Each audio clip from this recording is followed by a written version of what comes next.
मधु मास पुनीता शुक्ल पक्ष अभिजित हरिप्रीता। नौमी तिथि आज भगवान श्री राम का प्राकट्य अवतरण दिवस है। आज के पावन दिन ही चैत्र शुक्ल पक्ष नौमी तिथि और पुष्य नक्षत्र में अभिजीत मुहूर्त में भगवान का मध्याह्न दोपहर के समय में उनका इस धराधाम पे त्रेता युग में अवतरण हुआ।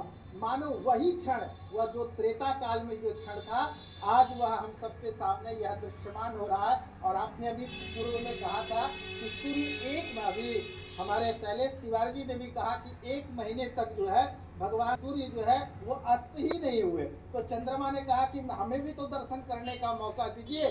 तब भगवान ने कहा कि कोई बात नहीं, तुम चिंता ना करो, हम अपने नाम के आगे तुम्हें लगा देते हैं।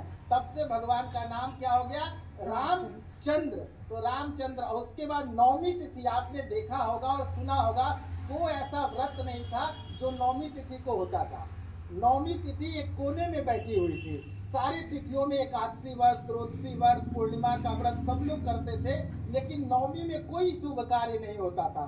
तो भगवान राम ऐसे हैं, सबको तारने वाले हैं। तो नौमी तिथि को उदास देख करके भगवान ने कहा कि तुम क्यों उदास हो? तो नौमी कहा कि भगवान सारी तिथियों में पूजा होती है, लेकिन हमारी तिथि में कोई पूजा नहीं करता, कोई पाठ नहीं करता, कोई व्रत नहीं करता।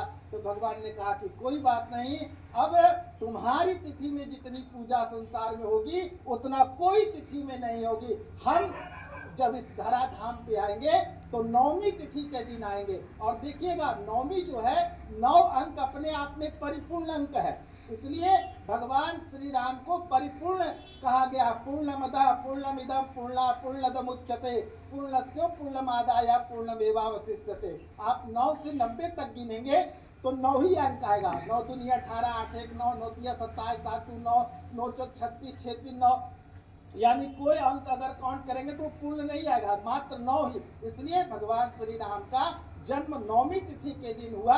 और आज जो अद्भुत जो तिलक किया गया, जो सूर्याभिषेक